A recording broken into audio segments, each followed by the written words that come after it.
ሀብታምን በሌብነት ካመጣኸው ገንዘቡን በሌብነት አጭበርበረ ካመጣኸው በሙስና ካመጣኸው እርግጠኛ ሁኜ ነው የምነግርህ አሁን ያለው መንግስት አራዳ መንግስት ስለሆነ ጉርጓድ ውስጥ ብትገባ አንድ ቀን ያወጣሃል። ይሄን ተከራከረ 190,000 ብር 2 ቀን ላልበለጠ ህክምና ተከፈለ። የነ አርቲስት ሰራዊት ፍቅሬን የፍርድ ቤት ውሎ ለመከታተል የሄዱ አርቲስቶች ተቃውሞ ገጠማቸው። ሌባ የሌባ ተባባሪ ተብሏል። ሰላም ጤና ይስጥልኝ ውድ የቻናሌ ቤተሰቦች፣ እንግዲህ ዛሬም እንደተለመደው ለእናንተ ወቅታዊ አዳዲስ መረጃ ዘል ጉዳዮች ይዤላችሁ መጥቻለሁ። እኔ ምንቴ ነኝ። ቻናሉ ምንቴ ዩቲዩብ ነው። ሰብስክራይብ ያላረጋችሁ ሰብስክራይብ በማድረግ ይህንን ቻናል ፋሚሊ መሆን እንዳትረሱ። ወቅታዊ አዳዲስ መረጃ ዘል ጉዳዮችን በፍጥነት ለማግኘት ከፈለጋችሁ ይህንን ቻናል ተመራጭ ማድረግ እንዳትረሱ ለማለት ወዳለሁ። ቤተሰቦች ከእናንተ የሚጠበቅ አለ። ሁሉ ጊዜ እንዳስለመዳችሁኝ ቪዲዮ ላይክ በማድረግ እንግዲህ ፍቅራችሁን ግለጹልኝ። እንዲሁም በተጨማሪ ይያቸው በመጣዋቸው ቪዲዮዎች ላይ ሐሳቤን የግል አመለካከቴን አንጸባርቅባቸዋለሁ። እናንተ ደግሞ የግል አመለካከትን እንዲሁም ደግሞ ሐሳብ ካላችሁ ኮሜንት ሴክሽኑ ክፍት ነው። በነፃነት ገብታችሁ ሐሳባችሁን ብትገልጹልኝ ለማለት እወዳለሁ። ቤተሰቦች ወደ ቪዲዮቹ እናልፋለን። አብራችሁኝ ቆዩ።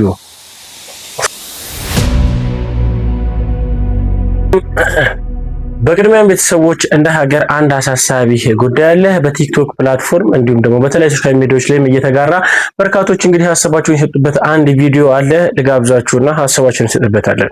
490,000 ብር 2 ቀን ላልበለጠ ህክምና ተከፈለ ብዬ እሪ ስል 4 ቀልድ ብሎ አንድ ወዳጄ እንደረሰ ይላከልኝ 2,50,000 ብር 2,50,000 ብር ለ16 ቀን ህክምና ተብሎ የተከፈለ ነው። ይህን ሰው ታውቁታላችሁ። የኢትዮጵያ ብሮድካስቲንግ ኮርፖሬት ምክትል ስራ አስኪያጅ የነበረ ሰው ነው እና ላይ ህይወቱ አልፏል።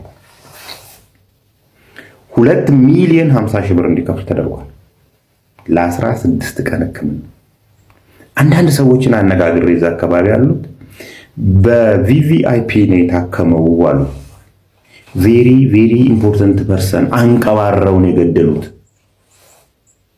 ህክምና ላይ ቪቪአይፒ ተራ ሰው የሚባል ነገር አለ ወይ? መጀመሪያ ሲጀምር ብዙ ሰዎች ነፃ ገበያ ነው ደስ ያላቸውን ፕራይስ ሴት ማድረግ ይችላሉ። አይደለም፣ ይሄ ዕቃ አይደለም። አንድን ዕቃ ስትገዛ ፕራይስ ይነገርሃል። ከተመቸ ትገዛለህ፣ ካልተመቸ ትሄዳለህ። ህክምና ላይ እንደዚህ አይደለም። የመኖር መብቴ መጀመሪያ መረጋገጥ አለበት።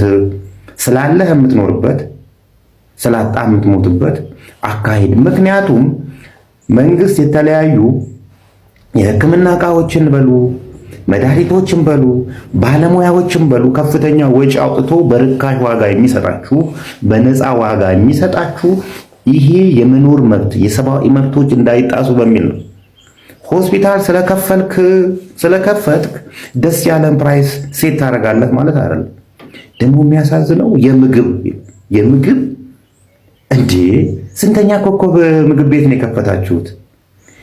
በዛ ላይ ኢመርጀንሲ ሩም ያለን ታካሚ የምግብ በምን አጎረሳችሁት? አልጋ ይሉሃል። አልጋ የሆነ ኮከብ ሆቴል እንደዛ አያስከፍልም። 34,000 ብር 40,000 ብር 42,000 ብር ይላሉ ፐር ዴይ ለአልጋ ሰርቪስ። መታህ እንጥስ ስትል እንኳን እግዜሪ ማረክ አለች ይጻፋል። እንደዚህ ነው የመጣ ነው ጎበዝ።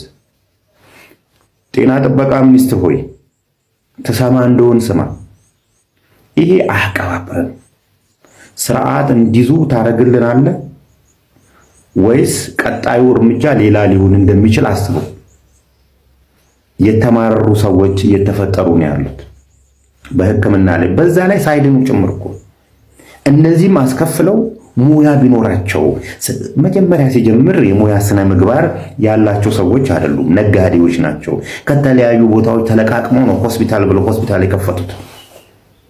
2,50,000 ብር ሲጠይቁ ምንም የሙያ ስነ ምግባራቸው አያግዳቸው። በዚህ አጋጣሚ ግን በተለያዩ በተለይ የግል ሆስፒታሎች ውስጥ ሰው የሚሞትባችሁ ሰዎች ጠቅልለው ሲሰጧችሁ ወስዳችሁ ከመቅበራችሁ በፊት አንድ ሬሳው የእናንተ መሆኑን ይዩት። ሌላው ደግሞ ስፔር ፓርቱን ጭምር ይዩት። ስፔር ፓርት ለቀማ ላይም ገብተዋል አሉ። ቻው ደህና ሁኑ። እውነት ለመናገር የሚመለከተው አካል በቀዳሚነት ጤና ሚኒስቴር ቢሆንም እንደ ሀገር ግን ሁላችንም የሚያሳስብ ጉዳይ ይመስለኛል።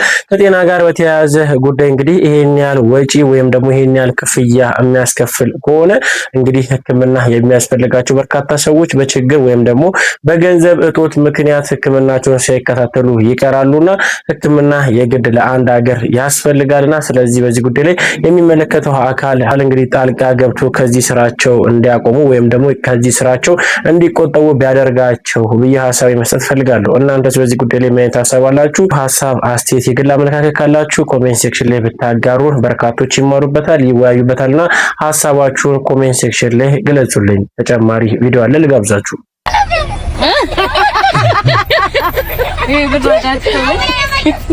አንዴ አንቺ አልነበርሽም? እሺ የሚቀጥለው ጥያቄ እናንተ መኪና ላይ የማን አርቲስት ዘፋኝ ፎቶ አለ?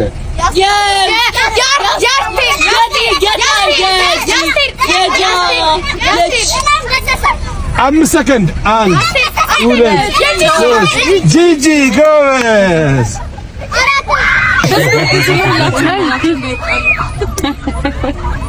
ነጻነት ወርቅነህ እጅግ በጣም በሰዎች ዘንድ ተወዳጅ እንዲሆን ካደረጉት መካከል ከህብረተሰቡ ጋር ወይም ደግሞ በዙሪያው ካሉ ሰዎች ጋር ያለው ግንኙነትና እንዲሁም ደግሞ ያለው ቅርርብ እንደሆነ ሁላችንም እናውቃለን።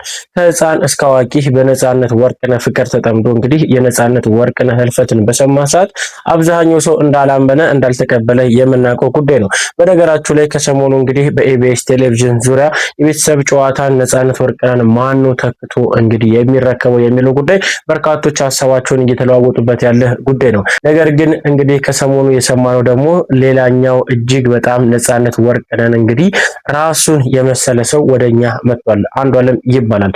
እስቲ ቪዲዮ ልጋብዛችሁና እንተዋወቀው። ሁላችሁም ትመጣላችሁ፣ ዝነኛና ሀብታም ታዋቂ ትሆናላችሁ። እዚህ ነቀምት እዚህ ትዋኛላችሁ። እንደ ድሮ ሰርግ ሄዳችሁ ማግኘት እዚሁ እየዋኛችሁ ዳይቭ እየገባችሁ በላይፍ ሴቨር ነው። ተበላን አልተበላን ውሃውን ጠጣናል።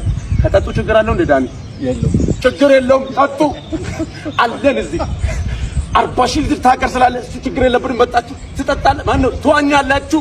እማችሉትን እናለማምዳለን። ስፔሻሊ ቺኮች በዚህ ግለሰብ ጉዳይ በርካቶች እንዳሉት እንዲሁም ደግሞ ሐሳባቸውን እንደሰጡበት ከሆነ ከነጻነት ወርቅነህ ጋር ፍጹም መመሳሰል በድምጽ በአካል እንዲሁም ደግሞ በገጸ ባህሪም ጭምር እጅግ በጣም የተቀራረበ የተመሳሰለ ይመስለኛል። ይህንን ማስረጃ እንዲሆነን ሚስተር ኤክስ በሚለው ፊልሙ እንግዲህ ነጻነት ወርቅነህ የበርካቶችን አድናቆት ካገኘባቸው ስራዎች መካከል አንዱ ነው። ከዛች ላይ አንዷን ሲንን እንግዲህ በመቁረጥ የራሱን እንግዲህ አስመስሎ የሰራበት ወይም ደግሞ ልክ እንደ ነጻነት የተወነበት ፓርት አለች። እስቲ ልጋብዛችሁ።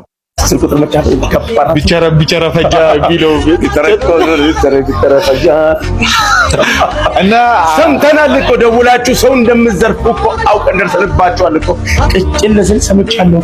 ምን አለ ባቆም፣ ምን አለ አቆም ቢሆን ኑሮ፣ ምን አለ ባይ 10 ቁጥር መርጫ ጠፋ በሚል ተልካሻ ምክንያት ያምራል የቦይፍሬንድ ያምራል በይል እንዴ። የአንዷለምን ቲክቶክ አካውንቶች አሁን ነጻነት አንዲ ብሎ መጥቷል። ፎሎ፣ ሼር፣ ኮፒ ሊንክ እያደረጋችሁ ፎሎወርሱን እያሳደጋችሁ እሱም ነቀምት ነው የሚኖረው። ወለጋ ነቀምት ተወልዶ ያደገበት ሀገር ነውና በጣም ጎበዝ ታሌንትር የሆነ ማስታወቂያ መስራት የሚችል አልፎም ተርፎ ባለሙያ ነውና እባካችሁ እንግዲህ ነቀምት ላይ ያላችሁ ወይ ደግሞ ውጪ ሀገር ውስጥም ያላችሁ ሼር፣ ኮፒ ሊንክ፣ ፎሎ በማድረግ አካውንቱን እናሳድጋለን። አልፎም ተርፎ በቅርቡ ደግሞ ኢቢኤስ ላይ ይመጣል። ሁላችሁም ተወጣኛችሁ ዝነኛና ታዋቂ ተረጋግቻለሁ እዚህ ቦቁ ኢቢኤስ በቃ ያውጣለው። ሁላችሁም እንቆምበት ዝነኛና ታዋቂ ተረጋግቻለሁ። የነጻነትን ጉዳይ እናስቀጥለዋለን። እኛ አለን እኮ እኛ ያለን የሱ ጉዳይ እንዴት ይቆማል? እንኳን በሰላም መጣችሁ። እያንዳንዳችሁ በዚህ በኩል የሮባ ቤተሰቦች ይታዩናል፣ በዛ በኩል የቴሪ ቤተሰቦች ይታዩናል። የቴሪ ቤተሰቦች የሮባ ቤተሰቦች አንዳንድ ሰው ወክላችሁ እዚህ ትመጣላችሁ። የመጀመሪያውን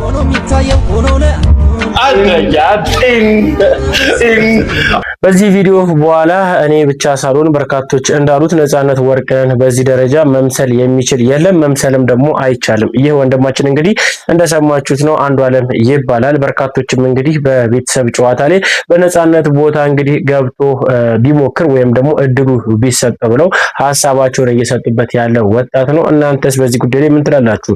ከዚህ ጋር ተያይዞ እንግዲህ ነፃነት ወርቅነህን የሚመስለው ወይም ደግሞ ከአንዱዓለም ጋር ተያይዞ በርካቶች ሀሳባቸውን ሲሰጡ ከነሱ መካከል እንግዲህ ሰይፉ ፋንታሁንም የሰጠው ሀሳብ አለ። እስቲ ቪዲዮ ልጋብዛችሁና ሀሳባችንን እንሰጥበታለን።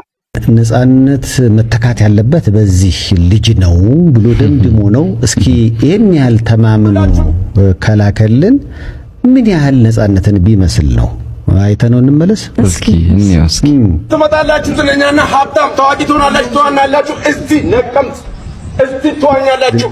እንደ ድሮ ሶርጋ ሄዳችሁ ማግኘት እዚሁ እየዋኛችሁ ዳይቭ እየገባችሁ በላይፍ ሴቨር ነው። ተበላን አልተበላን ውሃውን ጠጣናል። ከጠጡ ችግር አለው እንደ ዳሚ ችግር የለውም። ጠጡ አለን። እዚህ 40 ሺህ ልጅ ታቀር ስላለ እሱ ችግር የለብንም። በጣችሁ ትጠጣለ ማን ነው ትዋኛላችሁ። እማችልከን እናለማምዳለን። ስፔሻሊ ቺኮች ትጠጣለ ማን ነው ትዋኛላችሁ።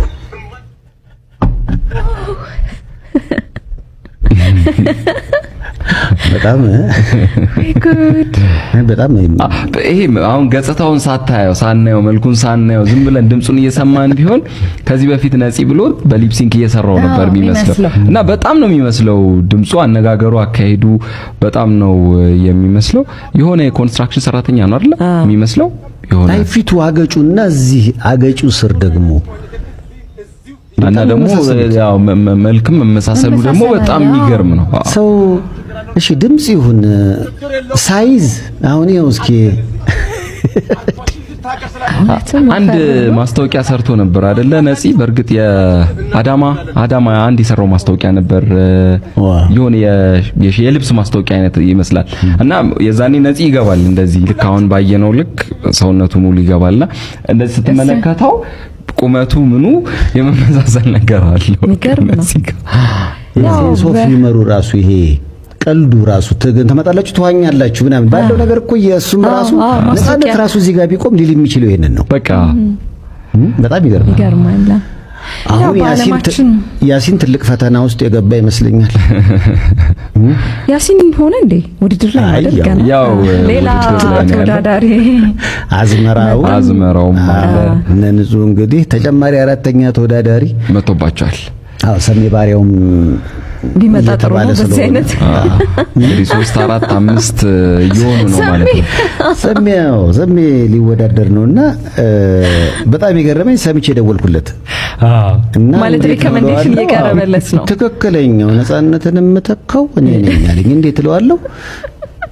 በከለር ሂድ አለኝ። ገና እሺ ዘፌስ ጥቁር መለው እኔ ነኝ ከሁሉም ጥቁር ክራይቴሪያው ስለዚህ ያልፋል።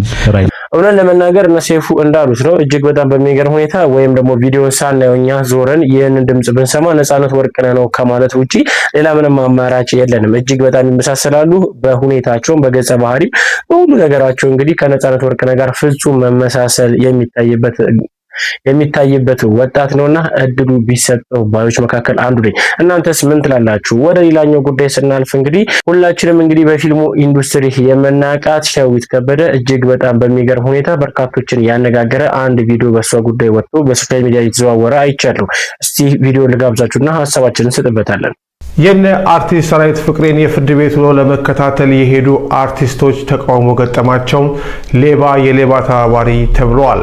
ዝርዝሩን በአጭሩ አቀርባለሁ። በቀደመው ዜና ላይ እንደነገርናችሁ ሰራዊት ፍቅሬ ዛሬ ፍርድ ቤት ቀርበው እንደነበረ ይታወቃል። የፍርድ ቤቱ ውሎ በተመለከተ በዛኛው ዜና ተመልክቱ። አሁን ግን የምነግራችሁ በፍርድ ቤት ውስጥ የተከሰተው ነገር ነው። የችሎቱ ካለቀ በኋላ የተለያዩ አርቲስቶች ድጋፋቸውን ለአርቲስቶቹ ለማሳየት መጥተው ነበር። ከነዚህ መካከል እነ ሸዊት ከበደ ይገኝበታል። እነዚህ አርቲስቶች ከችሎት ሲወጡ በዛ የነበረው በፊንቴክ የተበደለው ሕዝብ ኤፎር ሳይዝ መፈክሮችን ይዞ እነዚህን አርቲስቶች እናንተ ሌቦች፣ የሌባ ተባባሪዎች፣ ገንዘባችንን ተበልተን ከኛ ጋር መቆም ይገባችሁ ነበር በሚል የተለያዩ ተቃውሞዎችን አሰምተውባቸዋል። አርቲስቶቹም በከፍተኛ ስጋት ከአካባቢው ለቀው መሄዳቸውን ሰምተናል። ፌንቴክ ኢንቨስትመንት ያልነካው የለም። ሁሉንም አርቲስቶችን ከማሰሩ ባለፈ ደግሞ እንግዲህ አሁን ደግሞ ያልታሰሩት ንጹሃን የሆኑትንም አርቲስቶችን እያስተቸና እያሰደበ ወይም ደግሞ ተጎጆች ጎን መቆም ሲኖርባቸው ያው መቼስ በስራው ኢንዱስትሪ በአንድ ኢንዱስትሪ ስለሚገኙ የግድ መቀራረብና በችግርን በደስታም ከጎን መቆም ስላለባቸው ወዳጆቻቸውን ለመጠየቅም በተገኙበት እንግዲህ ከባድ የሆነ ተቃውሞ እንደደረሰባቸው ሁላችንም የሰማነው ጉዳይ ነው። በዚህ ጉዳይ ላይ በርካቶች ሀሳባቸውን እየሰጡ ነው። ለማንኛውም ግን በሸዊት ከበደ ላይ የተደረገው እንግዲህ የስድብ ወይም ደግሞ የነቀፋ የተቃውሞ እንግዲህ ትችት ምን ትሉታላችሁ? ተገቢ ነው ወይንስ ተገቢ አይደለም? በዚህ ጉዳይ ላይ ሀሳባችሁን ብታሳውቁኝ ደስ ይለኛል። በተጨማሪም ደግሞ አቤል ሙሉጌታ እንግዲህ ከዘፈኑ ኢንዱስትሪ ወጥቻለሁ፣ ወደ ፈጣሪ ቀርቤያለሁ፣ ከዚህ በኋላ በመዝሙር ነው የምታገኙ ብሎ ወደ ፕሮቴስታንት እምነት እንደገባ እንግዲህ መረጃዎች እየወጡ ብዙዎች እየተናገሩ ይገኛሉ።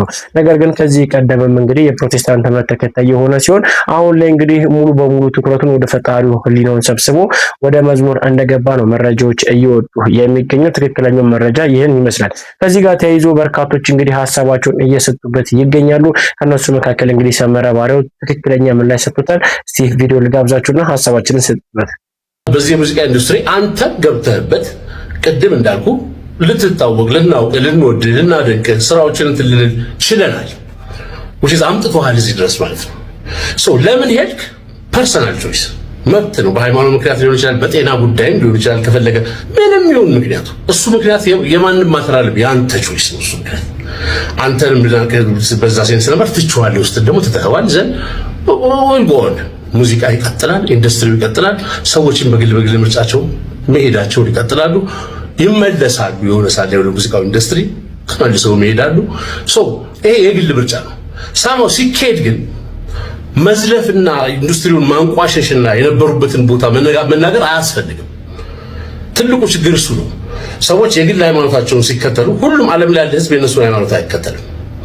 አንድ የተወሰነ ኤክስ የሚባል ሃይማኖት ቢኖርና ኤክስ የሚባለው ሃይማኖት በጨረቃ የሚያምን ቢሆን እኔ ኤክስ ሃይማኖት ተከታዮች ያሉበት ቦታ የተቀመጡበት ቦታ ገብቼ ጨረቃ ቆሻሻ ናት የገማች ናት ምናምን አይደለም። እነሱን አከብራለሁ። ቢያንስ ለጨረቃ ያለኝን ቫልዩ እኔ ራሴ አውቃለሁ። ለምን እነጋገራለሁ? እንደዛ ብዬ ሰዎችን የሚያኖራቸው ጎረቤት የሚያፈራላቸው ዘመድ የሚያፈራላቸው እዚህ መንገድ ላይ ጋሽ ምናምን የምንባባለው አክብሮት ነው። በሃይማኖታዊ አቋሙ ጓደኛ ያደረኩት ሰው የለም። ሃይማኖት ለራስህ ሁላችንም የሃይማኖት አትፊዳችን ለራሳችን ነው። ኖርማሊ ይመስለኛል ደግሞ የትኛውም ሃይማኖት ሌሎች ሰዎችን አንቋሹ፣ ሰዎች የሚሰሩትን ስራ ስደቡ፣ አጠልሹ የሚል ነገር ያለ አይመስለኝም። ቢኮዝ ሙዚቃ በጣም ትልቅ ስራ ነው ኢንዱስትሪ ውስጥ። ላንተ አልነግርህም ስለኖርክበት ያልከውን አይደለም የምሰማው የኖርከውን ነው የማየው። ያልከው ባፍ በጣም ውስብስብ አጋንንት ያለበት ነው። በጣም ቆሻሻ ነው። ከስካር እኩል ነው። አሜን የምትችላቸውን ቃላቶች በሙሉ ትጠቅማለህ። አብረው የሚሰሩ ሰዎች እስከዛሬ ድረስ የኖርክበት ሙዚቀኛ ተብላ አይደንቲፋይ የተደረክበት ኮንሰርት የሰራበት አልበም ያስተዋወቅበት የዩቲዩብ ቻናል የፌስቡክ ፔጅ ያፈራው ያን የሚያክል ፎሎወር ያፈራ በሙዚቃ ነው። አሁን የምትጠቀምበት እሱን ነው። ይሄንን ንግግር ለመጠቀም በቆሻሻ የተፈራ ከሆነ እኮ መዝጋት አለብህ። እሱን በሙሉ ዘግተህ በአዲስ ነው ጀምር ያለብህ። እንደ አዲስ የተወለደ ሰው እንደ አዲስ ነው የሚጀምረው እንጂ እንደ ዘፋኝ ነው ያንን ፔጅ ፎሎ ማድረገው እንጂ እንደ ሌላ ሰው አይደለም ፎሎ ማድረግ። ከሱ ነው የምንጀምረው እና ኖርማሊ ያንተ በጎ እንደሆነ እኮ ተስፋ አደርጋለሁ። በጎ እንደሆነ ማለት በቃ ለነፍስህ ሚኒንግ ነው የሰጠህ እምነትህ ነው። ሄደሃል። በቃ ከሄድክ ኖርማሊ ሰው ተመስግኖ ነው መሄድ ያለበት። ተሳድቦ መሄድ የለበትም። ምክንያቱም ልክም አይደለም። መከባበርን ያጠፋዋል። ሲጀምር ሰዎችን በሚሰሩት ስራና ምናምን ስራ ማጠልሸት ልክ አይደለም። ሰው ብቻ አይደለም ይሄ የሚጠልሸው፣ በሚሊዮን የሚቆጠሩ ለዘመናት እዚህ ሙዚቃ ኢንዱስትሪ ውስጥ የተሰራበት ሙዚቃ ተወደደም ተጠላም የዕለት ተዕለት ህይወታችን አካል ነው። ትክክለኛ ሀሳብ ይመስለኛል። ማንም ሰው እንግዲህ የበላበትን ትሪ እንግዲህ ረግጦ መሄድ የለበትም። በዘፈን ኢንዱስትሪ ውስጥ እንግዲህ ለበርካታ ዓመታት ሲያገለግል በርካቶች እንግዲህ የሱን ስራ አድናቂዎች እንዳሉት ይታወቃል። እንዲሁም ደግሞ በዙሪያውም ደግሞ አንጋፋ እንዲሁም ደግሞ የስራ ባልደረቦች በርካቶች እንዳሉት ይታወቃል። ነገር ግን ከዚህ የዘፈን ኢንዱስትሪ ወጥቶ ወደ ራሱ አገልግሎት በገባ ሰዓት የነበረበትን የዘፈን ኢንዱስትሪን መስደብ፣ ማንቋሸሽ እንዲሁም ደግሞ ዝቅ ማድረጉ ተገቢ አይደለም ወይም ደግሞ ተገቢነት ያለው ነገር አይመስለኝም። እንደ አመለካከት ነው። ምክንያቱም እንግዲህ ያኔ በግዝፈቱ ሰዓት ወይም ደግሞ በርካታ ሰዎች እሱን በተቀበሉት ሰዓት የበርካታ ሰዎችን አድናቆትና ሆይታ ባገኘበት ሰዓት ለምን ያኔ ወደ ፈጣሪ መሄድ ፈልጋለሁ ብሎ አልሄድም? ይህ የሁላችን ጥያቄ ሊሆን ይገባል። ለማንኛውም ግን አቤል ሙሉጌታ ያደረገው ድርጊት ትክክል እንዳልሆነ ቢረዳ ብዬ ሀሳብ መስጠት ፈልጋለሁ። እናንተስ በአቤል ሙሉጌታ ሀሳብና ወይም ደግሞ በሰጠው አስተያየት ላይ ምን ትሉታላችሁ? ሀሳባችሁን ስጡበት። ተጨማሪ ቪዲዮ አለ ልጋብዛችሁ። አይበለውና ቆቆር ስትገዙ በመጽሐፍ ቅዱስ ቅዳጅ ወረቀት ተጠቅልሎ ቢሰጣችሁ ምን ታደርጋላችሁ? ሐሳባችሁን ኮመንት ላይ አስፍሩ። መጽሐፍ ቅዱስ በመቅደድ ቆቀር መጠቅለያ ያደረገው ግለሰብ በቁጥጥር ስር መዋሉ ተሰማ። በወላይታ ሶዶ ከተማ አሮጌ አራዳ ተብሎ በሚጠራው አካባቢ ከጊዮርጊስ ቤተክርስቲያን በታች መጽሐፍ ቅዱስን በመቅደድ ለቆቆር ወይንም ለጮርናቄ መጠቅለያነት ሲጠቀም ነበር የተባለ ግለሰብ በህዝብ ጥቆማ በቁጥጥር ስር መዋሉ ተሰምቷል። ድርጊቱ የተገኘው ከዶን ቦስኮ ትምህርት ቤት ሲመለሱ ቆቀር የገዙ ወጣቶች ባደረሱት መረጃ መሰረት ሲሆን የአካባቢው ነዋሪዎችና ወጣቶች ጉዳዩን በሰላማዊ መንገድ በመያዝ ለህግ አካላት አሳልፈው ሰጥተዋል። እንደ መረጃው ምንጭ ከሆነ ግለሰቡ ለዚህ ድርጊቱ ህጻናትንም ሲጠቀም ነበር ተብሏል። ይህ ትልቅነት አይደለም። አንድ እምነት ተከታይ ሲሆን የሌላኛውን እምነትን ማክበር እንዳለብኝ ሁልጊዜ የማስተውለው ወይም ደግሞ በእምነቴም ደግሞ ከቤተ ክርስቲያንም ሊሆን ይችላል የሚነገረኝ ወይም ደግሞ ልቀበለው የሚገባ ነው። የሌላ ሰው እምነትን አከብራለሁ፣ የራሴን እምነትና አቋሜን እከተላለሁ። ይህ በአንድ ሀገር ላይ ሁሉም ሰው ሊከተለውና ሊያስተውለው የሚገባ ጉዳይ ይመስለኛል። ነገር ግን መጽሐፍ ቅዱስን ቀዶ እንግዲህ ላላስፈላጊ ወይም ደግሞ ለግብይት መጠቀም እጅግ በጣም የወረደ ወይም ደግሞ ከአንድ ሰው ከሚባል ሰው የማይጠበቅ ድርጊት ነውና እንደዚህ የፈጸሙት ግን ግለሰቦች እጅግ በጣም ነውር የሆነ ወይም ደግሞ እንደ ሀገርም የማያስማማ ሰውን ከሰውን የሚያጋጭ መሆኑን ማስተዋል ነበረባቸው። ለማንኛውም በዚህ ጉዳይ ላይ እንግዲህ የሚመለከተው አካል ጣልቃ ገብቶ እንግዲህ ልጆቹ በቁጥጥር ስር መዋሉ እጅግ በጣም የሚደነቅ ተግባር ነውና ለማንኛውም በዚህ ጉዳይ ላይ ሀሳብ ካላችሁ ብትሰጡኝ ማለት ፈልጋለሁ። ቤተሰቦች እንግዲህ ለዛሬ ይዤላችሁ የመጣችሁ ጉዳዮች ይመስላሉ። እስካሁን ድረስ አብራችሁኝ ስለቆያችሁ ከልብ አመሰግናለሁ። በቀጣይ ቪዲዮ እስክንገናኝ ሰላም ቆዩልኝ። እወዳችኋለሁ።